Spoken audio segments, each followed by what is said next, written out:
Welcome, focused learners, to today's explainer. If you've ever stared at a screen and thought, man, I could do that, but then felt completely overwhelmed by where to even start, well, you are in exactly the right place.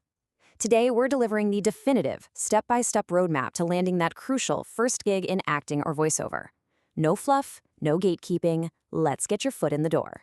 So let's dive right in by busting a massive myth right out of the gate. Do you really need an agent, wildly expensive camera gear, or a one-way ticket to Hollywood to book your first acting gig? Actually, scratch that, a big, resounding no. The industry has changed drastically. You literally don't need representation on day one, you don't need a fancy cinema camera, and you definitely don't need a Los Angeles zip code. What you do need is a smartphone, a decent internet connection, and a highly strategic approach to finding the right roles. All right, let's jump into step one, finding your first gig. Before you can act, you've got to find where the legit auditions actually live. The breakdown between free and premium casting sites is absolutely crucial here. Platforms like Casting Frontier are fantastic for beginners because they offer free basic profiles just to get your feet wet. On the flip side, Casting Networks is basically your go-to hub for commercial work. But honestly, to truly compete, investing in a premium subscription like Backstage, which runs about $150 a year, often bumps your submission right to the top of a casting director's pile. Treat it like a standard business expense. And remember, you should never, ever pay for the audition itself. Assume industry standard pay for these non-union roles, and never pay to play. Aside from casting boards, social media is a real game changer if you use it correctly. You're going to want to aim for a 50-50 split of personal and work-related content on your profiles, so casting directors see you as a real, approachable human being. Go ahead and follow local casting directors on Instagram or TikTok to keep an eye on their open calls, but you've got to maintain strict professionalism. Only comment genuinely on their public posts, compliment a photo of their dog or something. But please never, ever send unsolicited direct messages begging for a job. That is literally the fastest way to get blacklisted. When you're scrolling through gigs, you're constantly going to see the terms union and non-union. As a beginner, strategically target non-union work first. It offers flexible pay, you don't need an agent, and it's an incredible training ground to build up your reel. Union work, which is governed by SAG-AFTRA, comes with guaranteed minimums and strict rules, but it also requires some pretty hefty initiation fees. Look, if you don't live in a major hub like LA or New York, hold off on investing in those union dues until you actually have the on-set experience and a solid local resume to back them up. Moving right along to step two, decoding industry jargon. First up, sides. Now this sounds fancy, but it just means the specific sections of a script provided specifically for your audition. When you receive your sides, here is a major insider secret. Read the submission instructions 3 times. Don't paraphrase, and definitely don't ad-lib your lines. And when you're filming, pay close attention to your eye line. This means looking slightly off camera at a fixed point, which represents the other character, rather than staring dead into the camera lens like a deer in headlights. Next is the slate. Think of this as your video business card.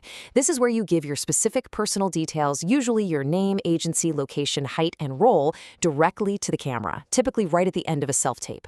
When you do this, make sure to wear a solid neutral color so the focus remains entirely on your face and not on some crazy pattern. Casting directors just want to see your authentic self here, so be totally natural, absolutely no acting during the slate. When a casting director requests to tape, they're going to tell you exactly how to crop it. Let's run through these quickly. Extreme close-up, or ECU, is top of the head to the chin. A close-up, or one button, goes right down to your clavicle, where the first button on a collared shirt would be. A medium close-up, or 2-button, goes down to your second shirt button, and hey, fun fact, this is the most common framing for auditions. And finally, the cowboy shot, which goes from the top of your head down to the knee. It was originally named that so directors could see the actors' gun holsters in old Western movies. Kind of cool, right? Okay, on to step 3, nailing the self-tape. You really don't need a professional studio to look incredible. Here is your incredibly simple blueprint for shooting a highly professional self-tape using just limited resources. 1. Find a clean, blank wall or hang a neutral backdrop, so please no messy bedrooms in the background. 2. Always place your smartphone in landscape mode. 3. Stand about 3 to 4 feet away so you get clean, crisp audio. 4. Face a window so the natural front lighting hits your face perfectly and brings some life to your eyes. Just record a few takes and only send in your absolute best one. Just as important are the self-tape don'ts. Generally, do not shoot in vertical format. Unless, of course, you are explicitly auditioning for the booming microdrama market, which exclusively casts in vertical video. Do not use distracting props. If the scene calls for a coffee cup, keep it super simple. And critically, don't fake accents or cultural backgrounds that aren't authentically yours. Casting directors highly value truth, so just don't cross that line, ever. Finally, always label your file clearly. No weird file names. Stick to name_role_agency. Before you hit that submit button, you need a couple of basic technical skills. Learn some simple editing to trim the awkward dead space at the very beginning and end of your clips. Ensure you are exporting your video in high quality. We're talking at least 720p or 1080p. A grainy, poorly edited video completely ruins great acting and undermines all your hard work. Show them you understand both sides of the camera. Let's shift gears a bit to step 4, voiceover and background work. I absolutely love this quote from voice actress Lily Wekshu. Pros make it their duty to make all the scripts they come across sound even better than they are. In the voiceover world, the true art is self-direction. You're often going to be recording completely alone in a booth. Your job isn't just to read the words on the page. It's to infuse a boring commercial script with genuine human personality and really solve the client's problem. So for aspiring VO artists, start by practicing with free online script libraries like Edge Studio. Get used to recording and self-directing. Label your files clearly with your name and make sure you save every single audition to a cloud archive folder so nothing gets lost. When you eventually build a demo reel, never mix genres. Keep your commercial reads entirely separate from your animation stuff. And regarding pay, always check industry standard rate guides online before accepting a gig. Do not let clients lowball your voice.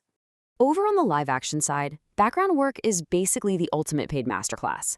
Sign up with services like Central Casting and be brutally honest about your specific look.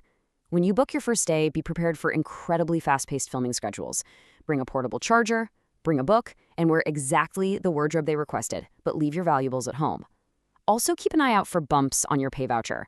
A bump is extra pay for inconveniences, like a fitting bump for attending a wardrobe fitting before the shoot, or a car bump if they happen to use your personal vehicle in a scene. Learn the on-set etiquette and just absorb how a professional set operates. Finally, we reach step 5, agents and the future. When you have some on-set experience and you're finally ready for an agent, don't just blast your resume out to everyone in town. Try this brilliant targeted insider strategy instead. Go to IMDb Pro and search for the specific TV shows you'd actually want to be on. Find the actors who played the smaller co-star or guest star roles in those shows. Then look up who represents those specific actors. Boom! Now you have a highly curated list of agents who actually have the real-world pull to get you into the exact casting rooms you want to be in. But listen, you've got to protect yourself because scams are everywhere in this industry. Watch out for massive agency red flags. A legitimate agent will never, ever ask you for money up front. They only get paid when you book a job. Period. Reputable agents also generally do not advertise their services to the general public.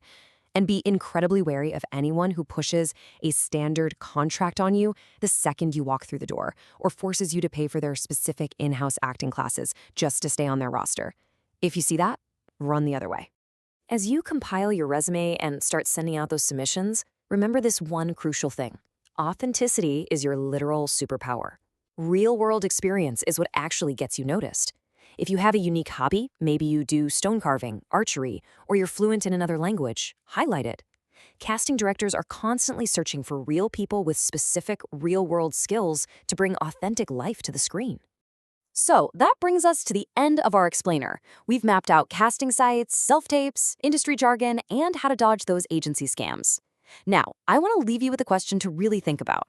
What unique skill or local opportunity are you going to leverage today to get your foot in the door? You don't have to wait for Hollywood to call you. Grab your phone, find your light, and start acting right now. Thanks so much for joining me on this explainer, and happy auditioning.